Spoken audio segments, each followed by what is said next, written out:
Good night and welcome to Tech Talk. I am your host, Yuri Alpuche. Over the past 13 weeks, we have shown you the very many exciting things that happen in Belize in the world of technology. We've shown you artificial intelligence, technology on farms, technology driving data collection, and we've even showed you technology powering poultry production. I am confident that you now know how vast technology is in Belize. With that in mind, we can appreciate the need for certain regulatory oversight to protect us from the misuse of technology, of course. One such regulator in Belize is the Public Utilities Commission, who is joining us once again tonight. Joining us in the first half of tonight's BizTech is the chairman of the Public Utilities Commission, Mr. John Avery. Chairman, welcome to Tech Talk tonight. Good night, Yuri. Thanks very much, and good night to all our viewers out there. Excellent. Mr. Avery, in our previous show, you shared with us quite a bit about how telecommunications has transformed itself and its new role and what that means. And we also talk a bit about the other utilities also transforming themselves, such as electricity and water, and what that means. What would be some of the benefits if other sectors are to also transform themselves where technology is concerned? Okay. Basically, the obvious benefits of technology with operators in any business really is improvement in efficiency. That is one, which would lead to lower costs, and also improvement in the delivery of services. So those are the obvious benefits of the introduction of technology in the provision of services by these other utility sectors. Okay. However, there are other things that we failed to touch in the last show that are driven within these sectors, not necessarily by the utilities, but by people at large, the public. One good example of that is the recent proliferation worldwide of solar distributed generation. Solar, as you know, has come a long way. The cost for solar installations these days are 50% of what it used to be just 5 years ago. Okay. The generation equipment is far more efficient, and of course we know the biggest benefit of solar generation is that you're producing clean energy with no carbon emissions to mess up the atmosphere. Right. So that is another area being driven by the utility, and that is another area where public can benefit directly by participating in the whole generation process for the country. The more take-up we have for solar, for example, the less the utilities will have to invest in generation facilities, large scale generation facilities going forward. Also, if we have the generation distributed throughout the country, then that lessens the need for transmission and distribution system improvements, because if you have a big generator somewhere far in the country, you need bigger wires and bigger towers in order to take that electricity. And I would imagine some line loss, less line loss if you have it generated throughout. Exactly. If people are consuming power exactly where they're generating it, then you have less losses in the lines, that sort of thing. So those are areas definitely that it gives the public an opportunity to participate in the whole electricity sector, in some cases actually to generate revenues, to contribute to a cleaner environment, that sort of thing, and it reduces long-term costs in the sense that the utilities now have to make less investment going forward. Another exciting area that is being opened up with respect to particularly the electricity utility, we heard recently in the Prime Minister's Independence Day speech that BL is to embark on a pilot project for the introduction of electric vehicles to Belize. Right. I think the benefits of using electric vehicles are clear. Again, cleaner use of fuel, eventually lower cost than purchasing fuel, fossil fuels, And another benefit, of course, to the country is that eventually you would reduce the need for foreign exchange and that sort of thing. Being a country that doesn't produce a lot, we have to import a lot, so we have that need for foreign exchange. So that will help there. Of course, moving one step forward from electric vehicles, another area not necessarily related to the utility, but another area of technology that people will be able to benefit from is basically the driverless car. Baby steps, though. Yes, in effect, yes, but these are things that, these are technologies that are being developed and deployed around the rest of the world. One of the things with technology is that you need to keep up. Yeah. If you don't keep up, then you create a gap between yourself and others who are taking advantage of the technology and the opportunities they represent, no? So that is another thing. Again, the benefits to the public is eventually you'll have less traffic congestion. It'll be a safer transport system where you have driverless cars. Today, we know people are driving, they're distracted. Sometimes they're distraught for whatever reason, emotionally unstable, we don't know. So there are a lot of threats on the road while you're driving. Right. Driverless cars, like I say, will make it safer. People will then be able to use all that driving and transportation time more productively. And you'll lead to less congestion with respect to traffic. And we all know how difficult traffic is getting in Belize at this time. Yeah. And I guess at some point we can envision and have all these systems syncing and talking to each other so that you have one big master system monitoring everything in the background. At least that's what I'm imagining. I'm listening to you talking about solar and self-driving cars, but in the background, infrastructure is needed. And by infrastructure, there's also monitoring of data. So all of that needs to come in play. So can I ask Chairman, this is wonderful, but how do we get there? Do you have any insights in how to get there? What are some of the steps that we need to take to get there to ensure that these dreams become a reality for Belize? Well, there are several pillars that you need to make sure that is in place for all of these things to work. And it comes right back, first of all, to your telecommunications operators. All of these things will rely on wireless technology, services traditionally being provided by the telecommunications operators. So more and more, these systems will have to be improved and expanded to handle the amount of data and the amount of traffic that is required. Artificial intelligence is one of the tools that eventually will lead to better management of these things. So basically, it all has to move in tandem, as you're saying. If there's no take-up by the public of electric vehicles, and if there's not a good policy in place to promote the use of electric vehicles, then there's no real incentive for BL or anyone to invest in infrastructure to recharge vehicles on the go or in other areas, because that is one of the drawbacks with electric vehicles.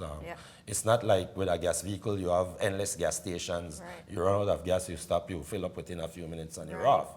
Electric vehicles, we don't really have the infrastructure in place right now to charge vehicles wherever we want to drive. So it's something where the government, the public, and private industry, everyone will have to move together for us to see the true benefits of these things.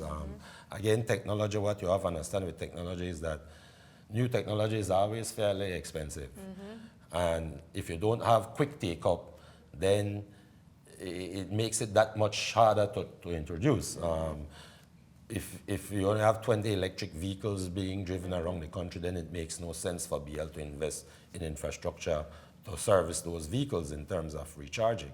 So it is something where the government policies would probably have to force, like transportation sector, for example, to move to electric vehicles.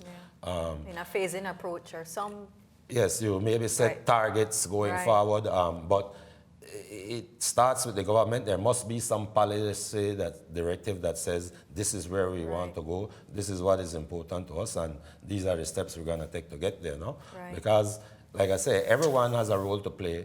in anything actually in the overall development in our country. Technology and the use of technology is just one aspect. But yes, it has to be a general take-up amongst the public, private industry, the general public, government. Everyone has to be for us to capitalize on most things these days you introduce them, you want economies of scale. Right. So the more take-up you have, the easier it will be to introduce these things to Belize. Right.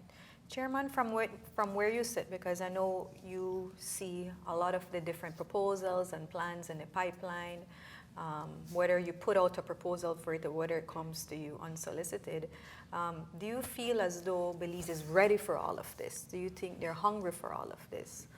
Or do you think we still have our work cut out for us in terms of educating people on the benefits and also even having a stronger relationship with academia to prepare the students to be able to start being a part of building these systems and maintaining these systems and progressing these systems? Well, education and public awareness is always key in most things you undertake. One of the things we need to understand with technology is that technology can also be very disruptive in nature. Right. And so you will always have some resistance to it. Right. I mean, for example, we've talked about how BL may be moving to electronic meters, that sort of thing, where they can monitor the quality of service you're getting in real time. Certain problems they may be able to fix. Like, for example, in this fire with Kikaka, eventually you have the proper electronic metering on someone's premises. BL from their office can disrupt the power supply for that one person rather than have to bring down the entire system right now. So, but the problem with these type of things, I won't say the problem, one of the challenges. One of the challenges is, of course, if you go fully to electronic meters, then you have no need for meter readers. And so one of the things with these technologies where you always get some resistance and why you might always want to try to manage the introduction is that the disruptive nature of introducing these technologies. And one of the obvious areas you need to concentrate on is the workforce. Technology is supposed to bring efficiency improvements, that sort of thing. Usually you measure efficiency improvement in dollars and cents. And generally, for a business person to say, adopt some technology, they might want to see how that will benefit me in terms of dollars. And so basically, one of the obvious financial benefits of going to electronic metering, for example, is that you don't need meter readers. And it's not only there. We see it, for example, it is very obvious right now. We've seen in the United States, Sears closing, JCPenney closing, Amazon, and these are the entrants into the market who are taking advantage of technology. They now have disrupted the entire market. Absolutely. Right? And it goes beyond just competing with these traditional establishments. We see now where these very companies, they have huge warehouses with no one working in them, all machinery taking care of everything. They're now going to drones and that sort of thing to deliver the products that people order online. And so, in effect, that is having a lot of disruption in the current traditional model for producing and distributing goods to the public. We're getting warehouses without people. All the big semi-trucks that used to be driving around delivering products, those are becoming automated, so those drivers are being displaced. So it's creating some problems. It is disrupting, but it's also creating opportunities, new opportunities. And I want to go back to my statement earlier with having academia more involved and having them progress as well, because we need them to progress. Because behind these robots, behind artificial intelligence, behind all of this, it's still human teaching the machines, human improving the algorithms. So we still need human interaction, even though it's the robots that's doing the everyday repetitive tasks. We need humans with different skills than what they have now in the current workplace. So I think that's another conversation, maybe not for this show, but I think that's a very, very important thing to point out. Well, given today's environment, as technology is being introduced, people have to really consider that you have to keep retraining yourself. Right. For example, simple example again, you have the warehouse. We have people right now driving forklifts and that sort of thing in the warehouse. What you will need eventually is people who are able to service and maintain the electronic equipment that are now doing the work that humans used to do. If you're going to be delivering goods by drones as opposed to big trucks and that sort of thing, someone still needs to be there in the background monitoring and making sure those drones are working Absolutely. efficiently. And that is why academia needs to, because the traditional skills and education, more and more, that is becoming less and less important as technology now drives a lot of what human beings used to do. We're being replaced by technology, so now we need new skills in order to take advantage of the technology. No? The future jobs. But of course, we can't all be employed in the technology fields. So it is a serious problem that we certainly need to consider looking forward as we introduce technology, that eventually the time will come that a lot of what we need human labor for today, we won't need again. Right. And we need to find some way to keep people engaged, to Right. earn a living. Absolutely. Which is- To help them to tap into the new opportunities. Yes. We talk, okay, so we touch a lot on all the benefits of technology in Belize, in particular when it comes to utility companies that the PUC regulates. What would be some of the challenges or dangers you can share with us in terms of where technology is concerned? Well, like I said, with respect to like utilities, for example, if we start right there,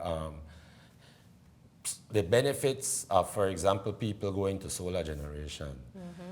Some of the very benefits in the short term can be challenges for the utility. A utility, for example, recently Belize has been trying to get some generation, utility scale generation in Belize. But recently the government has shifted some of its policy, and now we want to introduce self-generation and that sort of thing. In fact, earlier this year, the PUC did as an expression of interest, invited for people to install solar generations on their properties. Now, there are dangers involved with that.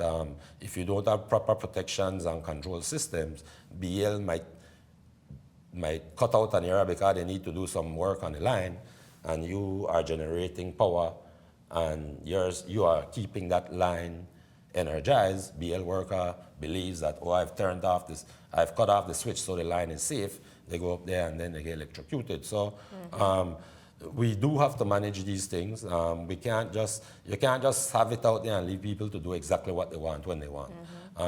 There are safety concerns with some of these things. You have your personal health issues. I think these days we see that people aren't as active as they were previously. First, we used to entertain ourselves by playing sports, by going and playing with our friends. And so today, kids, for the most part, if parents don't encourage them to be active and to manage their time properly, small children today will spend all their time on their devices. It's not really a healthy lifestyle. Human beings, the animal, was made to be active, to develop muscles and that sort of thing. So those are definitely some of the dangers and some of the challenges that we need to keep in mind as we move towards technology. Okay. Thank you very much for that.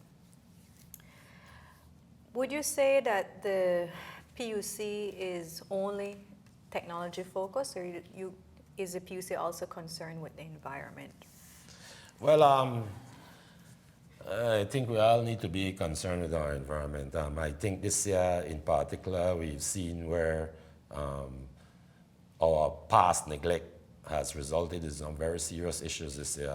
The New River is a very good example.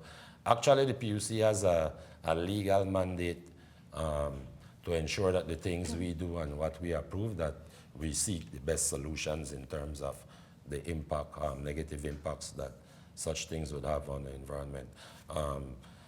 which is why, for example, if we have to choose between two sources of generation, one that will pollute an area, but like, for example, burning coal, you might find a way that you can get coal into Belize and generate cheap electricity. But then we may decide that, no, solar, even though it brings its own problems, intermittency on the system, that sort of thing, it is cleaner for the environment, so we may be willing to pay a little more for that source of electricity. So that is something that is always considered.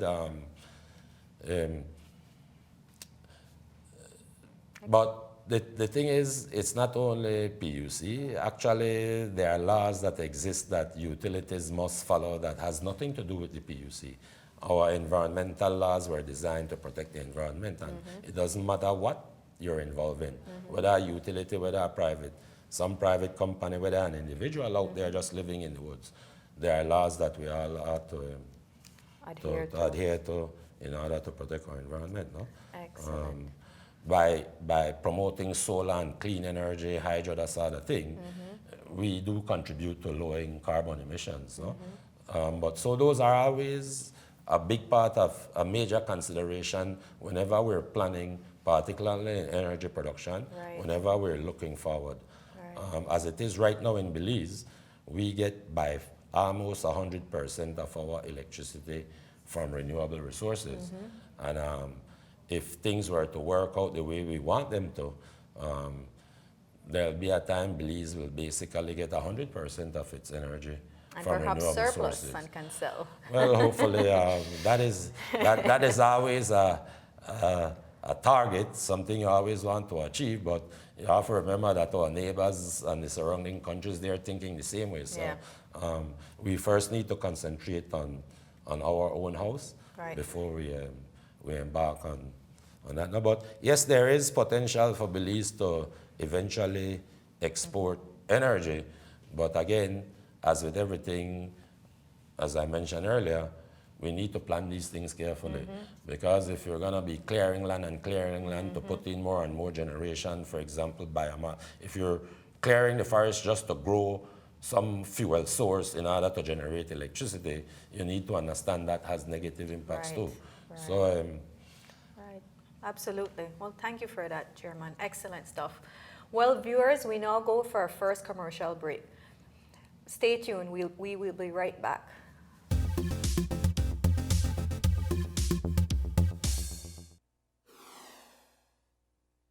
Tech Talk is brought to you by the Public Utilities Commission. Take a journey with us to endless possibilities. Our future as a country is now. Digicel Boost is countrywide. Taking Belize into the future. A nationwide technological evolution. As the most advanced fiber connection, Digicel Boost is a step forward into a modern world. Belize is powered by Diginet. Digicel Boost, now available countrywide.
I remember when we had to leave the house at 6 a.m. so the kids could make it to school on time.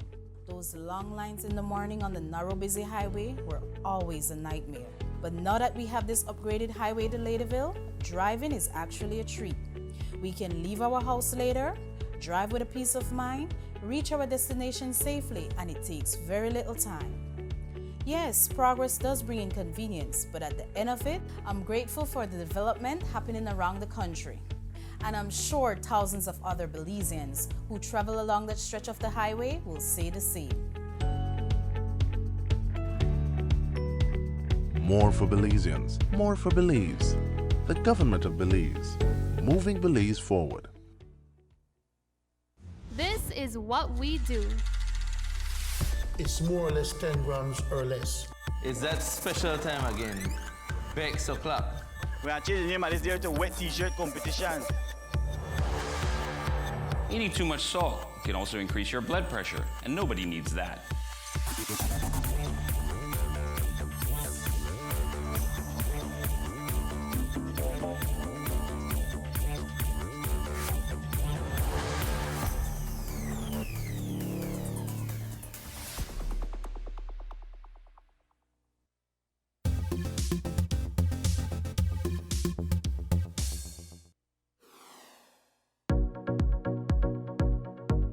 Of the following options, which is the best way to secure your Facebook from being hacked? Is it A, putting a long password on your cell phone, B, using a secured Wi-Fi, or C, using two-factor authentication? I think A, putting a long password on your Facebook profile. C, two-factor authentication. Two-factor authentication? We're gonna go with C, using a two-factor authentication. I would say C, using two-factor authentication. Two-factor authentication would be the best one to protect your Facebook account from being hacked, yeah. Which of the following terms refers to official efforts to stop illegal activities over the internet? Is it A, data mining, B, cybersecurity, or C, WikiLeaks? Wiki. I don't know. I think B, cybersecurity. B, cybersecurity. I think it's B, cybersecurity. That's cybersecurity. B, cybersecurity. B, cybersecurity. Of the following, which is the riskiest thing to do online? Is it A, adding a random person on your Facebook page, B, purchasing a car on a buy and sell page, or C, clicking a link to see how you would look 20 years from now? C, clicking a link to see how you look 20 years from now. It would be C, clicking a link to see how you would look 20 years from now. C, clicking a link to see how you would look 20 years from now. A, adding a random person on your Facebook page.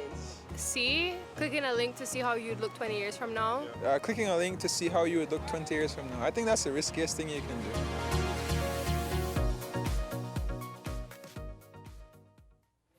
Not bad, viewers. The best way to protect your Facebook from hacking is by setting up a two-factor authentication.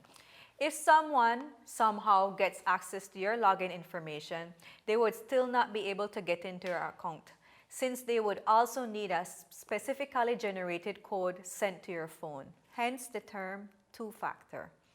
To stop illicit online activity, cybersecurity is relied on. And the riskiest thing to do online is clicking a link to see how you will look in the future or to play random games on Facebook. When you do so, you often have to grant access to all your personal information or data. This can expose you and cause you harm. Getting right back into our BizTech with the Public Utilities Commission Chairman and Andrew. What are some of the things that the PUC does to encourage the access of technology to the average Belizean? Okay, I'll start off here and then Andrew will deal with some of the... Basically, our Young Innovators program is one of our most proud undertaking, really, and a very good example of what we do to try to help people, not only in terms of accessing technology, but also making effective and productive use of the technology. So what we decided, or what we basically agreed on at the PUC, is that we need more computer science in schools. And basically, that is the unspoken target or objective with respect to our Young Innovators program. Okay. We started off initially when we had the idea to embark on this thing and to keep it going. We started off with a mobile app workshop at the time because that was a fairly easy undertaking. And we knew at the time that it is something that young people would have been very interested in. It was a voluntary program. We invited people from schools, and we held it during a holiday break so that the students would not have to miss any school. No? But after that, we became more ambitious, and that is when we decided to introduce the Raspberry Pi program. I see. The Raspberry Pi program, basically, our intent again was to expand and to emphasize the importance of the IT curriculum and the computer science curriculum in school. Our hope, and eventually, was that if we did the introduction, we provided the schools with some of the accessories and the equipment they needed initially. We chose the Raspberry Pi because it is very cheap, very affordable. Accessories for it, very cheap, very affordable. And the idea was that by introducing it into the curriculums in the schools, that then it would become a living thing. And that the schools, the Ministry of Education, the schools, the teachers, the students would keep it going. No? Of course, we would hope that some of the corporate citizens would assist in keeping this program going. Of course, it needs a public-private partnership to keep it. But most of all, it needs commitment from the schools, from school management, and perhaps also from the Ministry of Education. So basically, we think for right now the Raspberry Pi program is working. We've had a couple, we had a couple Raspberry Pi Jam competition to continue to encourage the students to keep the program going. As we say that, we're having another Raspberry Pi Jam this year. That will be held on November the 22nd at the Belize Biltmore Plaza from 9 a.m. to 3 p.m. We have 16 high schools committed so far to participate and to showcase their creativity and the innovative ideas and ways that they are using the Raspberry Pi. No? Right. And it's an event open to the public, so anyone can go in and see what the young minds are creating, and what is possible in Belize. Yeah, and of course we'll be putting out some notices as the time comes by and inviting people to attend. No? Like I said, we try to focus on high school students at this time because, as you mentioned earlier, academia has a very important role to play in this whole thing. And we felt that at that stage, high schools, that is where people start to choose what careers or what direction they may want to go into. And so we believe that it's at that stage that we should hammer home this whole notion of getting into technology and computer science. No? This year, we added another facet to the program. I think traditionally we've always seen that in the professional environment it tends to be male dominated, and we see the same in technology. And so this year, for the first time, we decided to commemorate and to promote Girls in ICT Day. That is an initiative that is spearheaded by the United Nations, the International Telecommunications Union, and we decided this year that it is time for more to target specifically female high school students, to encourage greater participation from that sector of our society. You know? I mentioned that one of the dangers of technology is that if you don't take it up and use it properly, you get left behind. Right. Well, we don't want to see the fair agenda being left behind. Particularly, we don't want that gap to grow that currently exists. No? So this year we embarked on another facet of the thing where we're promoting female participation in the technology arena. No? And that is something we intend to continue on an annual basis. and to develop even further as we go along. Right. I like that. I like that. We need a balance in everything. Yes. So definitely ensuring that females also have access to the same opportunities as male is important where technology is concerned. Andrew, the Young Innovators program, do you believe this is something that can really boost Belize's economy to really, when it comes to having the level of development and developers and software engineers and all these different specialities that we need, do you believe this is the right way and the right step to get there? Because like Mr. Avery said, I mean, it's one thing to have the technology in front of you, but the other thing is to use it and to maintain it and to keep building on it. So I must agree with this approach to challenge our youths, to challenge them to think a little further, to expand their boundaries, so to speak. Okay. It is not only done here in Belize. This is something that I have seen done even at the university level, where this type of device is being utilized to teach the students programming, to teach them how to design, how to develop, how to create. And that's the kind of mentality that we want our people to have, that they can have their ideas and realize these ideas and actually make a product that meets a need, that answers a question. And that's the area that we want to see people grow. And it can lead to many areas of development for our nation. And it's good for the students to know that when they're challenged in this way, that it's not hard, it's not impossible. We're not giving them an impossible task. You know, this is just for them to explore, to really expand and to do something that they never thought that they could have done. You know, and that opens up the world to them. So that's a great thing that this program, this initiative is doing.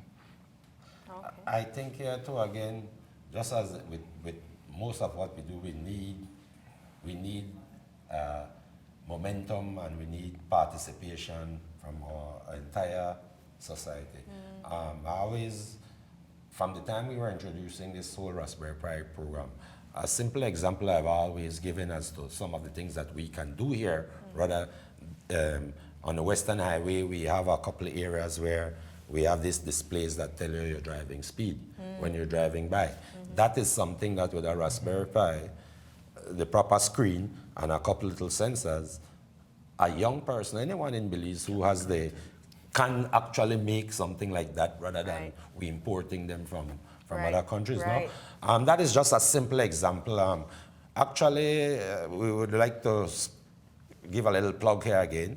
Encourage people to come to the Raspberry Pi Jam that we have. We wanted to actually do a display at one of the schools at this show, but unfortunately, given the time of the show and the fact that the students have to return to school tomorrow, we couldn't get them here tonight. But Mount Carmel, for example, in PUC Vehicle, they have basically used the Raspberry Pi and configured their own what do I call it, the roll call system at school, where students are provided with an electronic identification chip, and that chip now, they use that to ensure that the students reach school. They can use it to monitor their movement in the school. If they leave the school, that's other thing. So that is something now that instead of all the students spending a lot of time at the beginning of classes going through roll call, those minutes now can be spent teaching the students. And it's also a very important thing in terms of the safety of children. Because, you know, many times in Belize, it is when children go to school, that several hours that the parents don't expect to see them, that is when a lot of our children go missing. No? So that is a very good, useful application developed by the students at the school for using the Raspberry Pi system in a very effective manner, no? A very productive and useful manner. Come up with a good solution. Okay, we're going to switch gears a bit. Andrew, kindly tell us a little bit about the regulated public use spectrum, what it is. Okay. Well, let me just introduce this. This terminology, regulated public use spectrum, is just a name for what we would consider and what all of us know as the Wi-Fi bands. Okay. You know, we know the 2.4, we know the 5 gigs. But in particular, what we are saying with these particular identified bands is that prior to what the PUC is doing right now, use of such bands without a license was deemed illegal under the current legislation. Okay. And so we realized that, you know, we need to make some changes or to provide a certain type of umbrella authorization that will allow the proper use of the bands in conformity to the law, that will allow, you know, the various users to continue to utilize the bands in the proper manner and to follow the technical guidelines that specifies the bands. Okay. Now we're talking about the 2.4 in particular and the 5 gigs. In the document that we sent out to stakeholders to review, it contains the technical specifications that they need to abide by within the utilization of the bands. Now, for the general person, it now affords them the ability to utilize the bands across the board, following the guidelines, whether it's for instance, if it's a hotel and they want to distribute their wireless network or their buildings and to have a proper network, they can utilize the bands. Bear in mind that we're talking about light regulated use. So there are some specifications, there are some things that they will have to do when deploying specifically outdoor equipment. For indoor equipment, there will be no technical restrictions apart from the guidelines specifies, but not for that part of it to be registered with the PUC. Okay. So we're talking about solutions that the general public can utilize. In this band, we also have the public use, we have private use, and we have commercial use. So everyone's covered. So everybody's in there, but all have to abide by the same rules. I see. And under the rules, it means that the technical specifications, they will allow for the coexistence of these systems. Okay. And we're not talking about systems that are not designed for use in the band. In the band, we're talking about this type of Wi-Fi band. It was originally intended for industrial, scientific, and medical equipment. You know, over time, it has evolved into what we know as Wi-Fi. And everybody's knowing Wi-Fi. I can connect to my hotspot, my access points, and all these things. And it's used free of any license charges. Right. But changes need to be made to allow this. Right, there are multiple players right. that are utilizing the spectrum right now. We have the wireless internet service providers. They deploy their wireless network utilizing these bands. We also have some of the major service providers that want to actually access these bands and have already started. Now we have the general person at home that wants to deploy their network in their homes, or I want to connect businesses that want to connect their point of sale, and they have another building that they need to connect. Now it's possible for them to do so and be legal in doing so once they follow the regulated descriptions and guidelines that are there. So in that sense, the general person can have benefit in using it. They've already started to use it without them even realizing, knowing. You know, their phones, their some remote control devices, drones, they're using it. You know, and across the world, it's already known to be unlicensed. So Belize is kind of doing a little catch-up in a sense. So this is an example of how unregulating something to a certain extent is beneficial rather than regulating, yes, there's much benefit in that. Right. There is a nice fancy white vehicle that we see driving around. What role does that play within all of this? The PUC regulates spectrum. Spectrum is invisible. You can't see what it is that you're transmitting in the air. So the vehicle is pretty much a tool, and it's a glorified spectrum analyzer. And it does... So that's your monitoring? That does monitoring. It also does location of transmitters. So if there is anything of interest that we are looking for, we can utilize the technology and find it, as well as it does measurements. For the broadcast sector, it does the quality measurements of their emissions to see whether it's compliant or not. It can do various types of scanning to see the occupancy of our spectrum, what's in use, what's not. Okay. And it's really accurate in terms of how it does what it does. How it measures. And we also have another device that's in there. It's a separate system, and it also does scanning, but it does it in a little different manner. And we use the two features of the vehicle and the equipment to really maximize the benefit of mobility, to be able to go across the entire country and do these type of scans. We do cross-border scans to see what's happening in our neighboring countries as well, especially for broadcasting, because we do coordination because there is interference at times. So yes, so we don't issue the same frequencies that, say, Guatemala or Mexico or Honduras are using, and it seems to be reciprocal, because we don't see that overlapping happening, and we've been existing quite fine that way. Nice, excellent. Well, thank you so much for that. We now want to touch on another very important area that the PUC is involved in, the Internet Exchange Point, what it is and what PUC role is there. But before we get into talking about it, let's take a look at a video that we have explaining what the Internet Exchange Point is. An Internet Exchange Point is simply a rack normally of equipment that basically allows all the network operators in the country to connect to each other and exchange traffic. So whereas before the exchange, many providers' traffic would go out to Mexico, to Miami, to Guatemala, and then come right back, or some would go through Mexico and come back through Guatemala, now everything stays local. So what that means from a security point of view is that your traffic's not going through somebody else's country to come back into Belize. From a user point of view, it means that all services that cross the IX happen a lot quicker. So you don't have the extra latency going back and forth. The IX is simply a switch that Packet Clearinghouse gave us, where each provider provides their own router. We have fiber connectivity for the traffic coming in and out of the IX itself, and then within the IX, they connect to the switch, and the switch fabric takes care of exchanging the traffic between the different entities. They provide a piece of equipment that basically brings their services closer to the customer.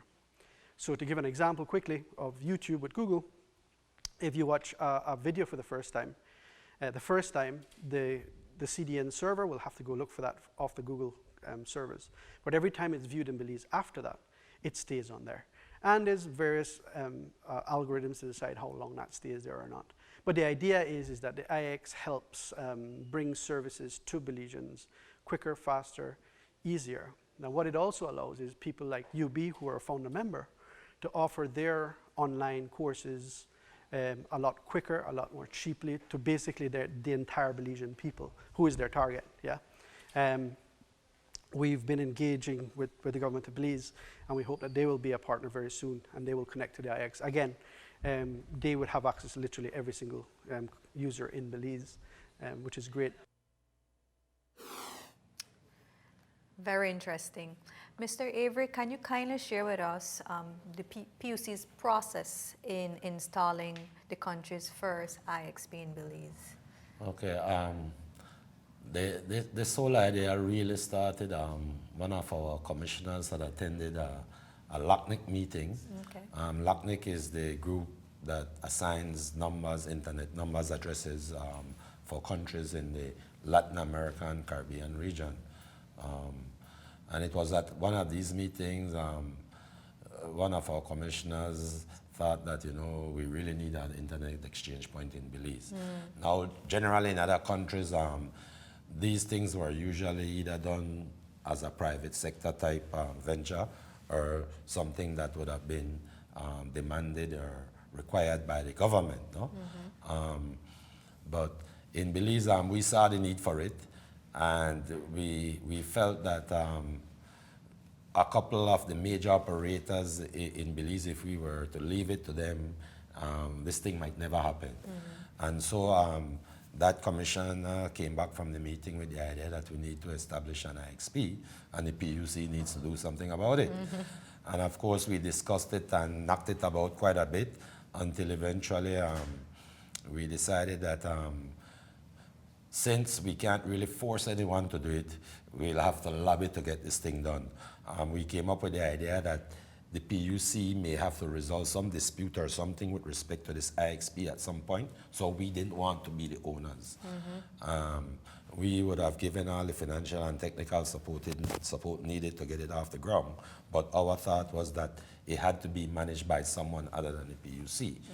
And of course, as we consulted with people in the ICT arena and with the operators, we eventually came up with the idea that we wanted to establish a non-profit organization, that the organization would be populated, owned, managed, controlled by all the people who would actually participate in or who would actually use the IXP.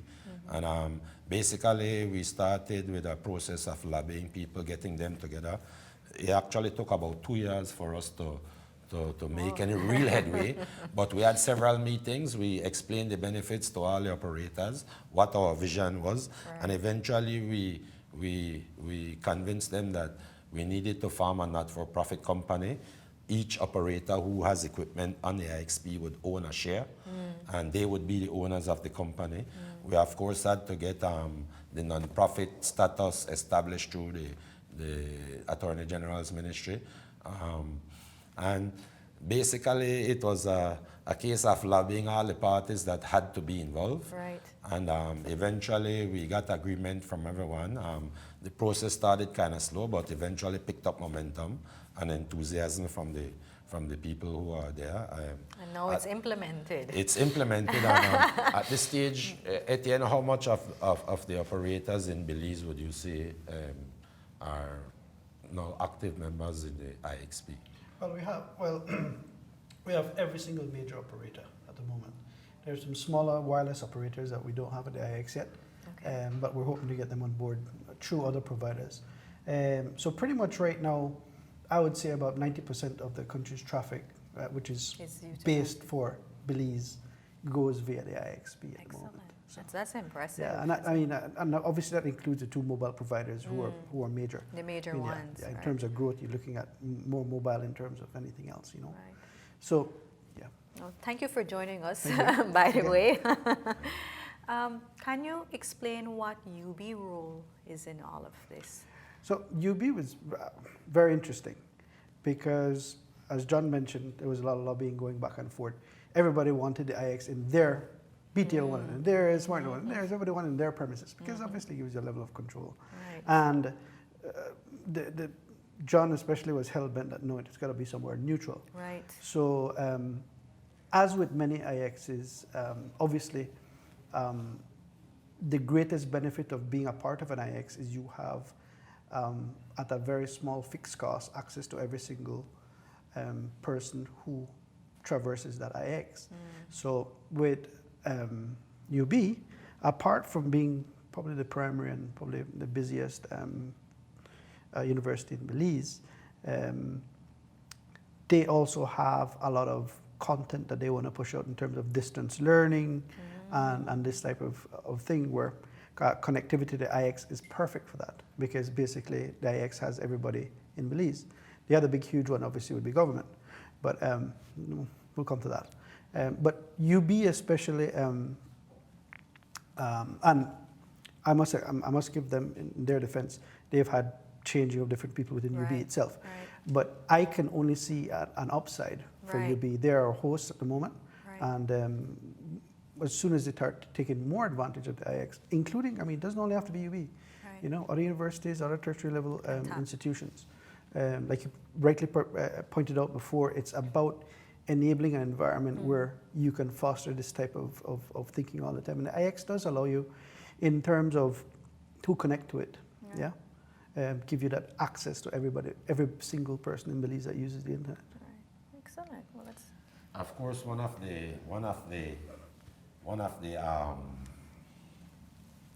the thing that encouraged our commissioner to push this thing, because really we were behind it as a group. However, we must recognize that it was only one commissioner who basically was on this thing 24 hours. But one of the benefits, or one of the things that convinced him that we needed to do this, in that in some of these very meetings, people like Akamai, Google, they were saying that if we get enough traffic through our IX, they would actually be willing to establish some sort of presence on the IX that could provide some additional benefits. I will ask at the end to basically explain how that would work and what are the benefits of that. No? So in a nutshell, what John just described are called CDNs. So basically, it's in a nutshell, layman's terms, it's a way to bring the internet closer to you. Okay. Yeah, and the whole idea of obviously hosting the IX, different providers currently have their own. Right. BTL has a Google cache for sure. Okay. But with it being the IX, the allure for somebody like Google, apart from being, let's call it IX friendly, it also gives them access to not only the customers that connect to BTL, but pretty much the customers in Belize, period.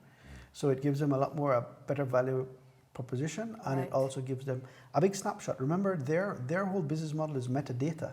So if they can get a bigger picture of what Belizeans do, then they can sell their services better. You know, so it's not a believe me, they don't do it for nothing. Of course. You know, they get something well, in return. Thank you so much. We're running out of time. And we do want to try to discuss a little bit more about cybersecurity, which is another important activity under the PUC. But before we do so, viewers, will take another short commercial break. We'll be right back.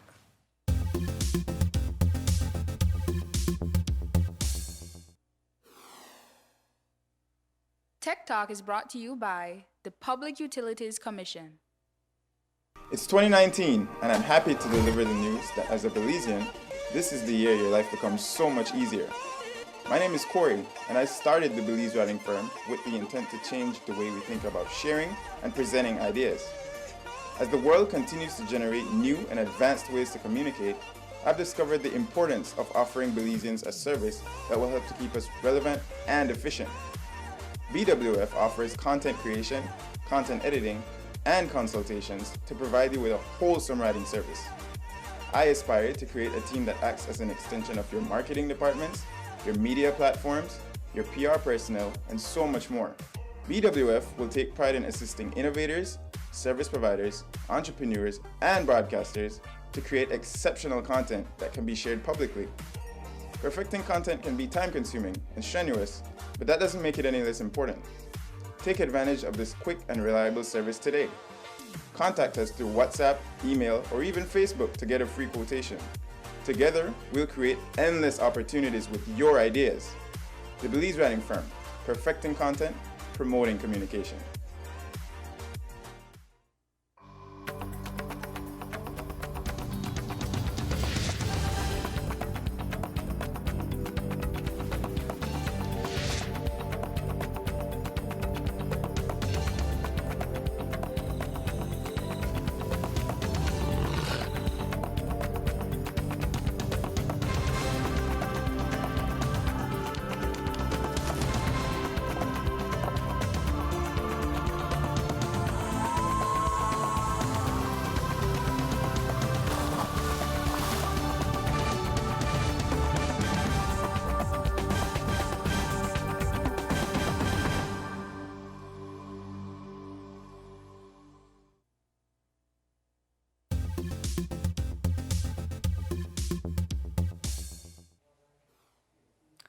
Welcome back to Tech Talk. We are now joined by PUC's Errol Norales, who will discuss a little bit about cybersecurity and, of course, the chairman of the PUC. Chairman, can you explain to us the role of PUC as it relates to cybersecurity in Belize? Okay. In effect, the law requires that PUC put in place things to mitigate against the dangers of using utility services. Right. And internet is a utility service being provided by persons that we license. So we have a legal mandate. Now the thing is interpreting that mandate and how to execute it. No, we see cybersecurity, basically from our perspective, the regulator's perspective, as a quality of service issue. We license utilities to provide internet services to customers, and so we have a reasonable expectation of them that they will provide that service in a secure manner, no? Right. And protect customers as much as possible from some of the dangers. So we see it as a quality of service issue with respect to the operators. However, we all know cybersecurity involves a lot more on cyber issues. They are much wider than that. And we saw a need in Belize to have cybersecurity be a subject matter on the front burner. Right. And we realized that our jurisdiction is limited. And so, again, the PUC seeing a gap, we decided 3 years ago that we would embark on hosting a national cybersecurity symposium in Belize. Again, a lot of lobbying. We got the government involved, central bank involved, the banks involved, Chamber of Commerce, other business organizations. We tried to get participation from all over society. And so we had a group of, we have different forums that for each sector that we identified. And we had a 1 week period where we brought in experts and we discussed all sorts of aspects of cybersecurity, cybercrime, bullying, all the issues that come with the use of the internet. No? Coming out of that, a national cybersecurity task force was established. Again, a voluntary thing. We have participation from the Ministry of Home Affairs, National Security Council, from the Attorney General Ministry, the Defense, the BDF, the police, they're all involved. We have people from representing the utilities. We have people representing private sector citizens, that sort of thing. So we established a task force, a multi-stakeholder task force, all voluntary, and we eventually, the OAS, who has a project identified for Belize, decided to take the opportunity to get involved and piggyback on this movement to get their project installed. No? And so the task force has been meeting quite a bit over the last couple of years. We're at the stage where we've drafted a national cybersecurity policy. Excellent. And the intention is to put that to public consultation very shortly. Excellent. And we're hoping that the government will adopt it, and then each person, each sector, each responsible person will have defined roles. And so we can get a national initiative going in terms of securing not only our networks and equipment, but also our users. No?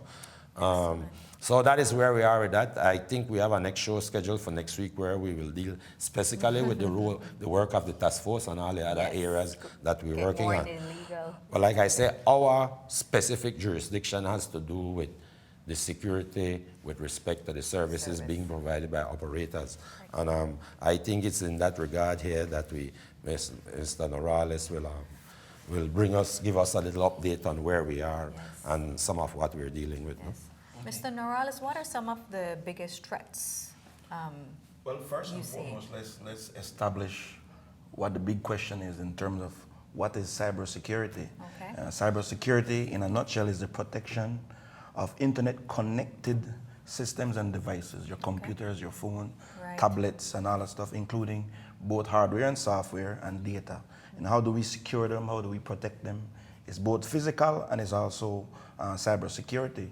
You know, enterprises, companies, data centers, Google, all those stuff, they have cybersecurity that they need to protect the information, the data, and everything else that's on it.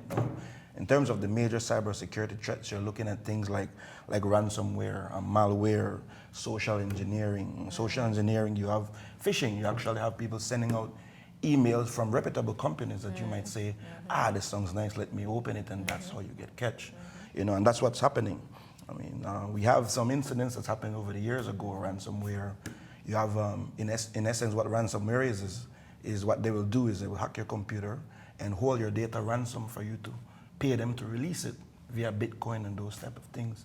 And they will send you an account until you deposit the money, they're not going to release your data. Wow. So in essence, that's what you're worried about. Right. You have stuff, excuse me, on your cell phone, pictures, right. naked pictures, other type of stuff like that women like to have. You know, all that information is important. Bank information, if someone hacks your phone, they have that information, they hold it ransom against you, so you have to pay for them to release it now. So those are the type of security threats that we're looking at now. Right. Do you think that this is something that we're taking seriously? And when I mean taking seriously, I'm talking about from the private sector point of view, the public sector point of view, and the citizen point of view. I mean, all these different points of views have different threats or level of threats. Do you think it's something that we're taking seriously? That's a very, very good question. I've seen throughout, from when we started this process 2 years ago, you've seen the importance of it getting more and more. So there's traction there. Right. And people are worried now. People are seeing out there's cyberbullying, there's so much things that people are asking, right.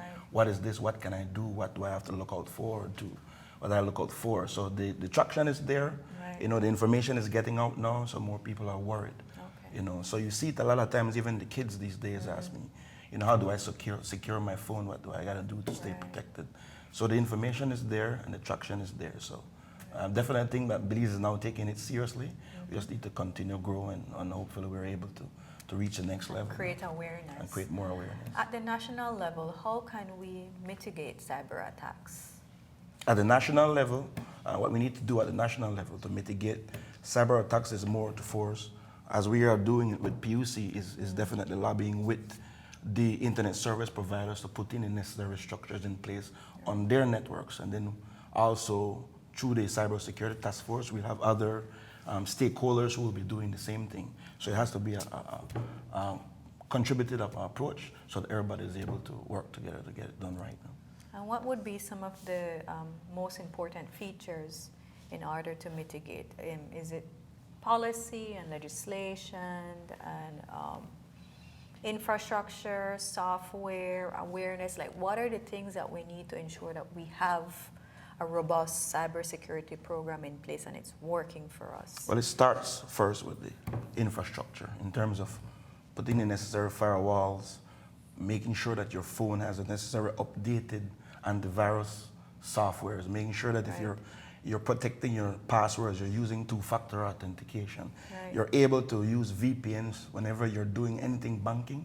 Make sure that you're using your VPN software, and also in your computers, it has to be licensed software and make sure it's updated. You know, that's where a lot of the problem comes forward. It starts from there. Then as it is right now, we're working on the policy. Once the policy is there and it's established and it's out there, then you know, there's ramifications that will become afterwards. No? In terms of legal, what happens when you do this, those are the type of things that they will go towards. No? Well, thank you so much, gentlemen, for sharing all that valuable information. Is there any final words you'd like to leave our viewers with? Well, since we're on the subject of cybersecurity, as Mr. Norales has pointed out, cybersecurity is about protecting networks and devices and equipment and that sort of thing. This whole issue of the whole issue with cyberbullying with respect to phishing and some of these other things, they're not necessarily cybersecurity matters. They're criminal matters using the internet to perpetrate them. No? So the whole issue of protecting people, not only equipment, goes well beyond cybersecurity. We're talking about cybercrime now, getting into the arena of cybercrime. And so for something to be a crime, there first has to be some legislation against it. Right. And then, of course, once you have that, then you have to start talking about enforcement. No? Right. So it's a much broader thing, and hopefully next week we'll get into all the different aspects of it and where we are and where we hope to go and where we are in the process of reaching there. No? Absolutely. But I personally would like to just tell people that technology is not there to scare you. It is easier for young people to take up technology because I think older folks are scared. They finished school a long time ago, and so they feel that you have to go back to school just like a young child. No. A lot of these technologies are simply advancement on things that we knew of a long time ago. Right. And so people shouldn't be scared of technology. However, we must also be careful how we use technology, because it can be very disruptive and it can have negative impacts, and if used in the wrong way, can cause harm. Serious harm. Well, thank you so much. I look forward to hearing more about cybersecurity next week. Well, we're at the close of today's Tech Talk. I would once again like to thank our guests of the Public Utilities Commission. Thank you, gentlemen. And of course, thank our sponsors, the Public Utilities Commission, Digi, and RFNG Company Limited. Viewers, see you again next Tuesday as we bring the season finale of Tech Talk. You don't want to miss it. Until then, good night.